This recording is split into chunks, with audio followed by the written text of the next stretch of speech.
Hello, I'm a concerned citizen of Wisconsin, and I'd like to talk to you about the upcoming recall election of Scott Walker.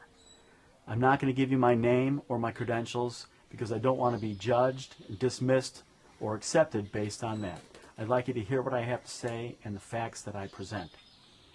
Scott Walker would like you to believe that this election is solely about collective bargaining and big labor. I hear that term a lot. It's meant to be divisive. It's inflammatory. I'm not exactly sure what big labor means. I know what big means large, and labor means working, which I always thought was a good thing. However big and perhaps influential organized labor is, certainly it pales in comparison to corporations. This election isn't solely about collective bargaining, but there is an element that is important about it. I might also note I do not belong to a labor union. I have never belonged to a labor union, but I certainly support the idea of collective bargaining. When Walker took away the rights of municipal and state workers to bargain collectively, there were two groups that were exempt from that: fire and police. And I have to ask the question, why those two groups?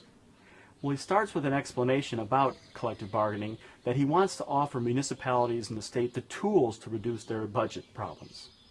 Tools is a simple way of saying, well, we want to reduce salaries of the voting blocs that typically vote against us. But he can't use that kind of terminology. So instead he uses something that sounds appealing. Oh, of course, we like tools. Tools are good things. But what he's really doing is selecting a certain group of the population and overburdening them with the problems that the entire state has to endure. So why police and fire? Why are they exempted if this is about offering tools? I'm not sure of that answer, but I'd like you to think about it for yourself. Now, it seems to me that there were two union groups that endorsed Scott Walker for governor: police and fire. Is it a coincidence that they didn't have their collective bargaining rights taken away? Ask a Republican friend that you have to explain it to you. Or if you can get a hold of Scott Walker, ask him to explain why those two groups. The closest thing that I've heard to an explanation is that those two groups are involved in safety. Perhaps that is the case. But prison guards lost their right to bargain collectively, parole officers lost theirs, and probation officers lost theirs as well. Aren't they about our safety as well?